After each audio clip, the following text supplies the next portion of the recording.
ఓం నమో భగవతే శ్రీరమణాయ. చాలా సంతోషం నాయన. ముఖ్యంగా రమణ మహర్షుల వారిని శాస్త్రం చదువుకున్న వాళ్ళు, ఛాందసులు, దేశ విదేశీయులు ఎందరో దర్శించడానికి వచ్చి వాళ్ళల్లో ఉన్న అనుమానాలని మహర్షి ముందు వ్యక్తం చేయటం మొదలు పెడతారు.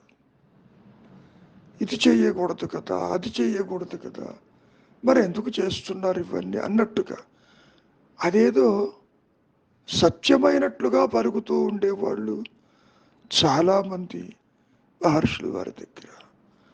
అందులోనే ఒక విపరీతమైన ప్రశ్న మహర్షి ముందు ఉంచారు. ముఖ్యంగా కుల వ్యవస్థ ఉన్నది మా అందరికీ. బ్రాహ్మణులు కానివారు అంటే బ్రాహ్మణేతరులు వేదపారాయణ జరుగుతూ ఉంటే వినకూడదు కదా. మరి ఇక్కడ అవన్నీ జరుగుతున్నాయే అంటూ విమర్శించటం మొదలుపెట్టారు మహర్షుల వారి దగ్గర. ఆయనకి ఆగ్రహం ఎప్పుడూ రాదు, అప్పుడప్పుడు వస్తూ ఉండేది. ఎవరి మీద ఏమని చెబుతాడు, ఇతరులు ఎవరున్నారని చెబుతాడు. ఆ విషయం నీకెందుకు, బ్రాహ్మణేతరులు వింటే ఏ వినకపోతే. ముఖ్యంగా అటువంటి వాటిని పట్టుకుని కాలాన్ని వృధా చేసి ఏదో ఈ సమాజాన్ని పూర్తిగా మార్చాలని ఎందుకు అనుకుంటావు? వాటి జోలికి నీవు పోవద్దు. ఇక్కడ నేను వేదపారాయణ వింటున్నా వంటిదే. ఆ నేనెవరో ముందు నీకు అర్థమైతే ఆ తరువాత విషయం చర్చ చేసుకోవచ్చు.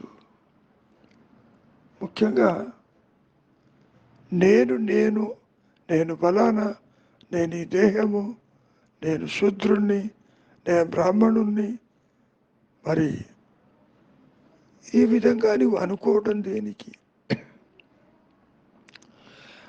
అసలు నీవు దేహమేనా? దేహము లేకపోయినా నీవు ఉన్నావు కదా. నిద్రాస్థితిలో మరి నీవెవరివో తెలుసున్నా నీకు తెలియదే. మరి ఆ నిద్రలో ఉన్నటువంటి నీ సహజత్వం ఏమిటో నీవు మరి గుర్తించు. అది పక్కకు పెట్టి అనవసరంగా బ్రాహ్మణేతరులు వినవచ్చునా వద్దా అని ఎందుకు వృధా కాలక్షేపం చేస్తావు? వచ్చిన పని చూసుకో అంటూ హెచ్చరించటం జరిగింది. అయినప్పటికీ వాళ్ళ మనస్సుల్లో భేదం ఎప్పుడూ ఉంటుంది. తాను అగ్రకులస్తుడనని, మిగిలిన వారు తక్కువ అని ఈ భావనలు అహంకారము కల్పించుకున్నదే తప్ప నిజానికి కులం అంటే ఏమిటి, కులాలు ఎందుకు వచ్చినాయి, ఈ వర్గాల వల్ల ప్రయోజనం ఏమిటి? ముఖ్యంగా సమాజము పూర్తిగా ఎదగటానికి ఒక డివిజన్ ఆఫ్ లేబర్ అంటే ఎవరు ఏ పని చేస్తే సుభిక్షంగా ఉంటుంది అన్నందుకు ఆ పనులు చెప్పి ఉంటారేమో కానీ అందరూ బ్రహ్మజ్ఞానులే, ఆత్మ లేనిదే ఎవరు ఉండరు, ఆత్మేతరము ఉండదు, బ్రాహ్మణేతరులంటూ ఉండరు. ఈ సందర్భంలో శంకరాచార్యులు వారు చెప్పినటువంటి 4 మాటలని మనం పరిశీలించటం ఎంతైనా అవసరం. జన్మతః జాయతే శూద్ర, పుట్టుకతో ప్రతి ఒక్కడు పిడికడు ప్రారంధంతో దేహాత్మ బుద్ధితో వస్తాడు ఇక్కడికి. అంటే అజ్ఞానిగా జన్మిస్తాడు. శూద్ర అంటే కులం కాదు. వచ్చిన తర్వాత జీవనోపాధికి ఆ కుటుంబంలో ఏ పనులు చేస్తున్నారో ఆ కులాన్ని స్వీకరించినట్టుగా ఉంటుంది. ఇప్పుడు ఉన్నటువంటి వర్తమానంలో ఏ కులం వాడైనా అన్ని పనులు చేయవచ్చు. వద్దని ఎవరు చెప్పారు? పని వైశ్యుడు ఉన్నాడు అనుకోండి, వ్యాపారం చేస్తున్నారు. మరి ఈ వ్యాపారం అందరూ చేయవచ్చు కదా. అంత మాత్రాన మిగిలిన కులాలు వాళ్ళు వైశ్యులు అవుతారా? పొలం దున్నినంత మాత్రాన ఇంకొక కులం అవుతుందా? కాదు కదా. కనుక ఇవన్నీ కూడా నీవు మనస్సులో పెట్టుకుని ఇంకా వాటిని పట్టుకుని వేలాడుతున్నావు. నీవెవరివో ముందు తేలిపోని. అంతటితో ఆగటం లేదు. మహర్షులు వారు ఇంకా స్పష్టం చేస్తున్నారు. ఎప్పుడో ఏవో స్మృతులు చెప్పాయి. అవన్నీ ఈరోజు ఇందాక చెప్పినట్లు అన్నీ కనుమరుగైనాయి. అయితే ఇప్పుడు కూడా అదే ఉండాలి అనుకోవటం మంచిది కాదు. మేము బయలుదేరింది ఈ ప్రపంచాన్ని పూర్తిగా మార్చేసి రిపేర్ చేస్తాం, మరమ్మతు చేస్తాం అని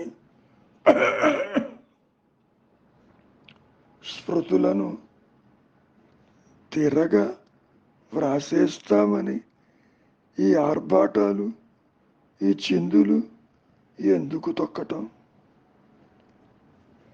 ఇటువంటివి వస్తూనే ఉంటాయి. మనస్సు అన్యచింతనలో భేదంతోనే ఉంటుంది కాబట్టి దాని జోలికి పోవద్దు. గతంలో కూడా ఎన్నో సంస్కర్తలు ఎందరో వాళ్ళు వచ్చారు, పోయారు. కానీ స్మృతులు మాత్రం స్థిరంగా ఉన్నాయి.